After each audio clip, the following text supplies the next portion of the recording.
Yeah, yeah.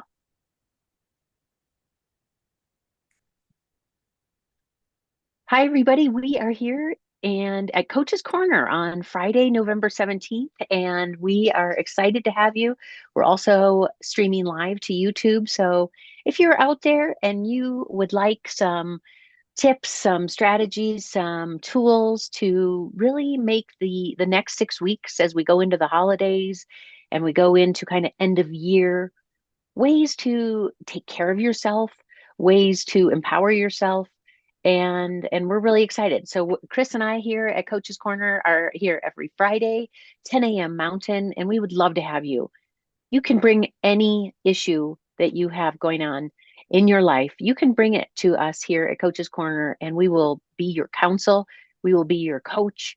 We will be your advocate, your mentor, your guide, your listener, whatever it is that you need to not only just get through the holidays, but actually thrive through the holidays. There's no doubt that this period, that the time at the end of the year is can be incredibly stressful if we allow it and we put a lot of expectations. And I don't know if you're anything like me, you might put a lot of expectations on yourself to deliver something really amazing through the holidays. And guess what? Chris and I this year are actually not doing anything, not going anywhere. And we don't even know, we might decide at the last minute to go serve food and be a part of community if that is what is speaking to us. So I really want to just give you full permission to be where you are, full permission to take care of yourself in a way that maybe you've never even considered before, for the holidays to really be so meaningful for you.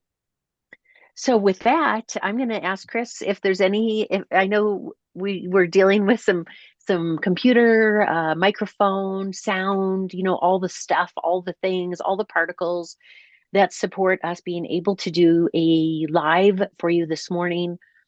And consider this a live coaching hour, a live counseling hour. So again, if there's something that is speaking to you, maybe there's a need that you might have, some skills that you might want to bolster so that it doesn't feel like you're just surviving. And one of my favorite tools for self-love is having an animal around. And so this is our animal, Snoop Dogg. He's our emotional support as we go through a lot of life. And you know what? I used to really have a hang of like, oh gosh, who needs emotional support from an animal? You know what? I've put that in the rearview mirror and I love getting emotional support from an animal. So, what are some of your favorite ways to get support through the holidays and as you also kind of start pivoting of like, what's the impact that I want to have as I go through these next 6 weeks, but also as I get ready for a new year coming up? So with that, I'm going to ask Chris if he has anything. I know he's working back end right now, and so I'm just kind of chattering with you, enrolling you, trying to see like what's new in your world and how can we support you. And is there anything that you'd like to ask of me, Chris, or I'd love to know from you, like what's your favorite way to really practice self-care through the holidays? Awesome. Thank you for asking. And I have questions and I have thoughts to share. Let me start by saying I don't see you live on Facebook, if that makes a difference at this point. Nope, Um, I'm on YouTube right now. YouTube, that's why I'm not looking at the right place. But what I liked what you were sharing about the holidays and what does it look like this year. And I'd just like to clarify something that you said, which was that we aren't doing anything, but actually what we have discussed lately is sometimes doing nothing is the self best care that we can have because it helps us be present. We're not thinking about traveling. We're not thinking about what we have to make, although we will at some point. But it allows us to really, it allows me to really slow down and learn to listen to myself. Because one of the things I've learned through your programs and through some of the other fantastic women leaders that I get to experience and read their books is what does listening look like for myself first? because I can try to listen to other people, but until I'm really dialed into listening to what my mind and my body and my heart need, I can't really offer any other self care to anybody else. And self care is putting that mask on first, like in the airplanes, right? It's taking care of me so that I can then hear what I need. And Mm. right now, what I need is to just take a deep breath or two because I can just feel myself just getting excited about this. And so, yeah, I would like to ask anybody, everybody that's on this call, that's out there in the world, let's just take 3 breaths together. And I will set this up for us. And while I'm talking, just breathe in and breathe out. And that's not the first one. I'll let you know when we're starting the first one. But what I like to do is I'd like to inhale for 1, 2, 3, 4, and then exhale for 4, 3, 2, 1. And that's a sample. Now, what I'd like to do is have us do 3 of these together. And I'll use my fingers to show the count so that I can breathe just as importantly for me as each of you can do for yourselves. And so with that, we're going to start our first inhale. 1,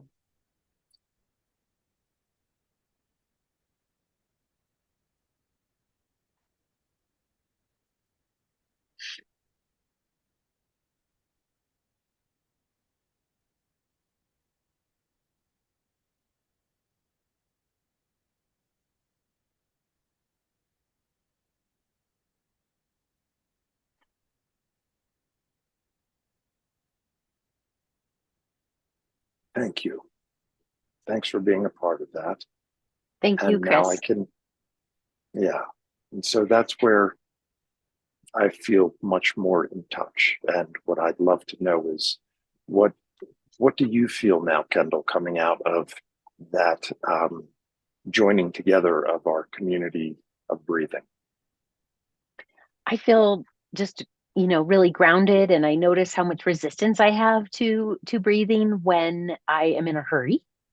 And I feel like I'm in a hurry today because I know where I came from right before this. And so getting present is something that is available to us at all times when we're feeling that ramped up, that anxious energy, the gotta get it done, which, as you know, and we've been talking about, is so prevalent in our grind culture that is part of what we're trying and successfully renaming, reshifting, rebranding the whole idea of we always have to be doing something.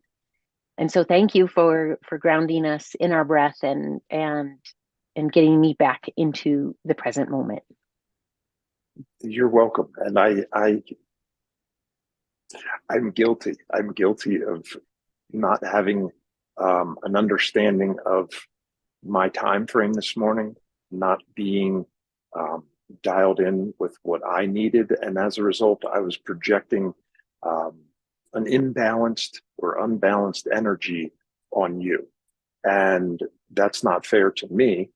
Certainly not fair to you, and I'd like to just reclaim the joy that I would like to feel as in this meeting and all of the things that we do. When I'm connected to my breathing and I'm listening, I know that everything's going to be happening in a good, joyous way for all those around me.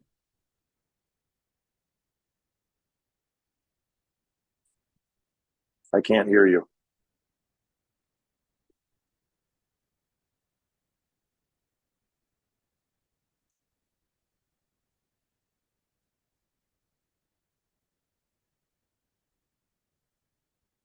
How about Thank now? you.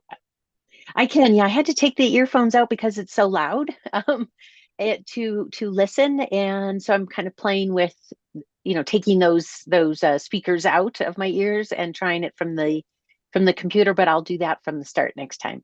But yeah, I just wanted to say thank you for acknowledging sort of the energy that you were bringing this morning and the impact on your team, because we are always having an impact, and that is what we are going to be talking about in our upcoming programs here in December and for the rest of this month, of course, November.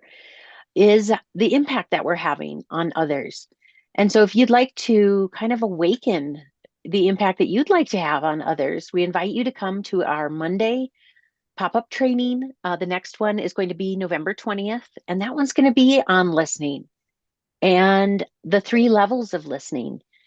And we're actually going to spend a luxurious amount of time on what I call level one listening. And the reason why we're going to spend time on level one listening is exactly what Chris just said.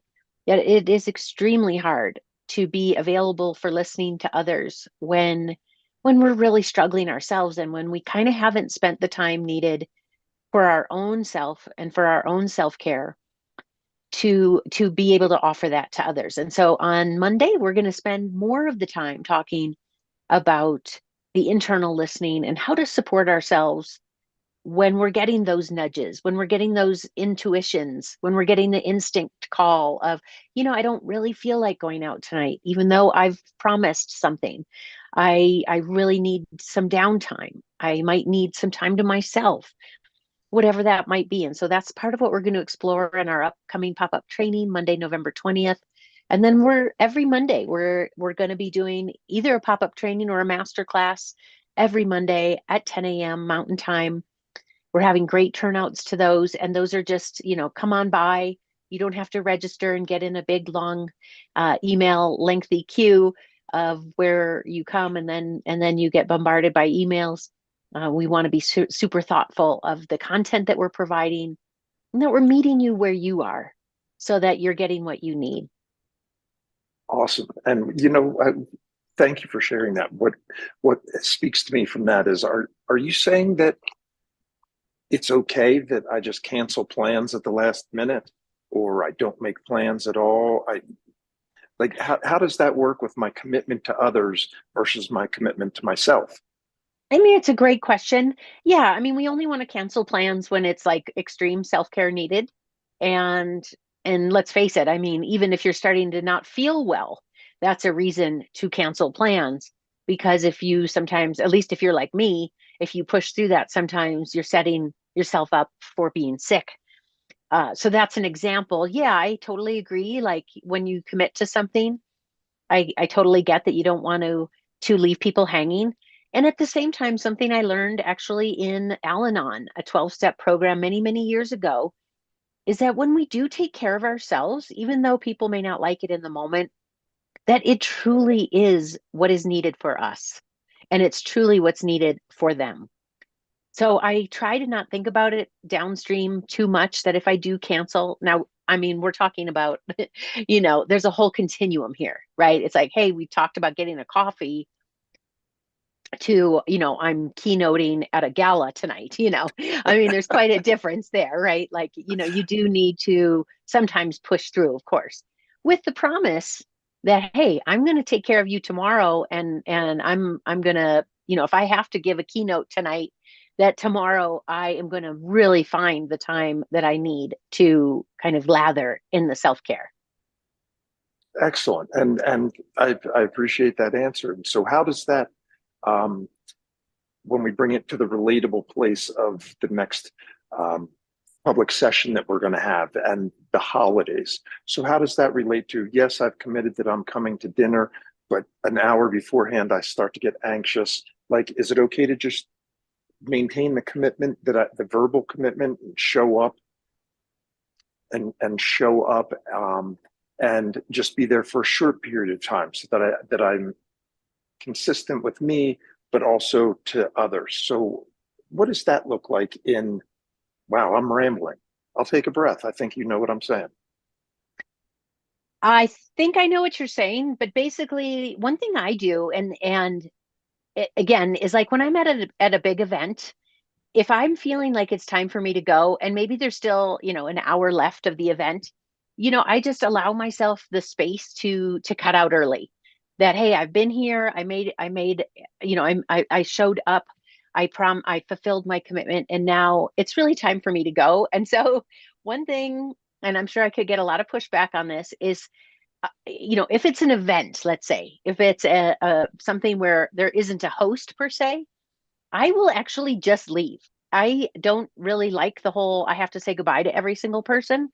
And a lot of times, actually 100% of the time, no one has ever said, "Oh, you didn't say goodnight last night." Now, again, I'm talking about a big event. I'm not talking a small dinner party or something like that. I'm talking about a larger event where, you know what, it's okay to just save that energy inside, use it for myself, and get out of Dodge, basically. And just sort of energetically say goodnight to everyone, but not actually have to go around and do the whole, because then that sometimes a goodbye can add in a whole nother hour. So I'm sure people would say, "Oh, that's not very couth. It's not very, polite." But again, I'm not talking about a small dinner party. I'm talking about like an event where nobody will know that I'm gone. Well, I think some people call that ghosting, right? And yeah, I like Ghosting that. to me is different, but How? ghosting means I actually like you're reaching out to me and I'm not responding. Oh, okay. So for me, ghosting is like I'm ready to go, and there's all these people, and I see the opportunity to either go to the bathroom or say I have to get another drink of water or something like that, and then I just keep on walking and going. And my experience has been just like you. I might have somebody say, "Hey, I never got to say goodbye," but goodbyes I've can take forever. I've in 20 years of doing this, honestly, nobody has ever said anything to me. But again, we're going on to a different tangent here.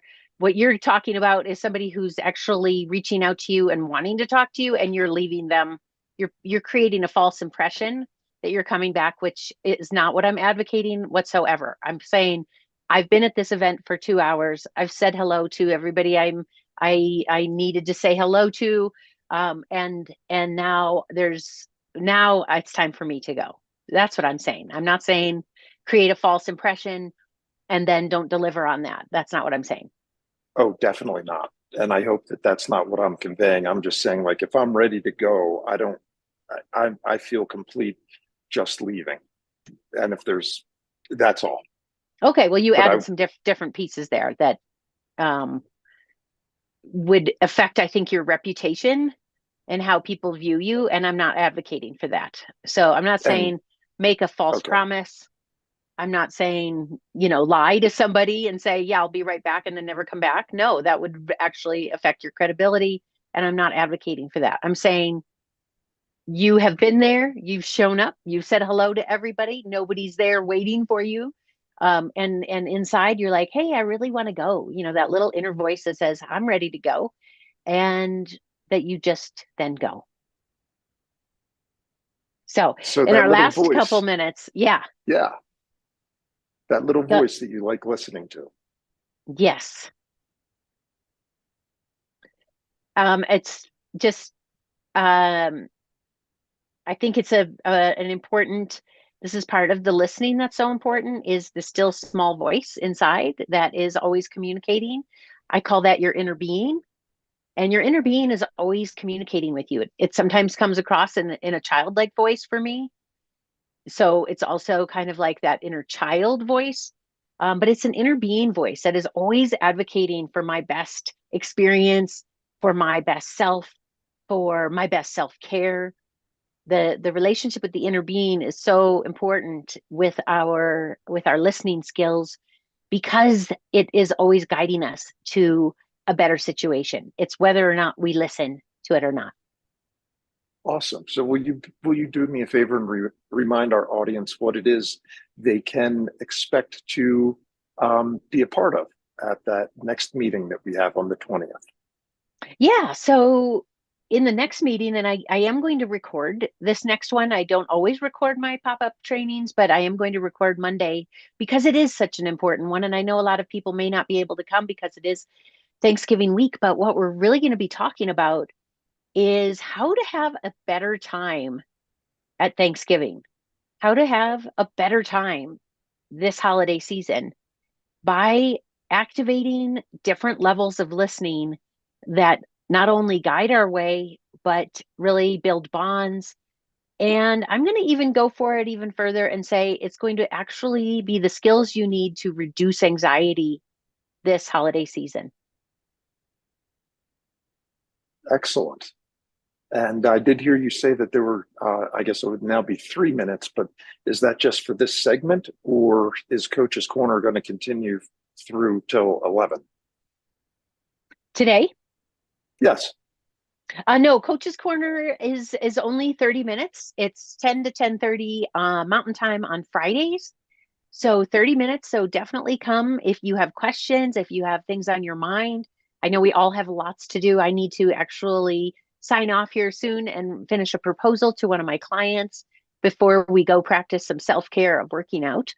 And so that's partly why we're keeping these tight to 30 minutes so that people can really get the boost that they need and then they can sign off and take the boost and go enjoy their day. I feel boosted. Oh, good. Okay, great. Well, we're thrilled that this is working on YouTube Live. We will be streaming to YouTube Live for, going forward. And so follow our channel. It's Total Coaching Systems. Just hit the link below, subscribe, and you'll get notices when we are going live. And join us next Friday. That would be the 24th for our next Coach's Corner. And then also Monday the 20th, we have our masterclass pop-up training on 3 levels of listening for a better time at Thanksgiving. So thank you, Chris, for interviewing today and being a part of this and making it all happen. Thank you, Kendall. I love being a part of it. Great. Okay, see you all.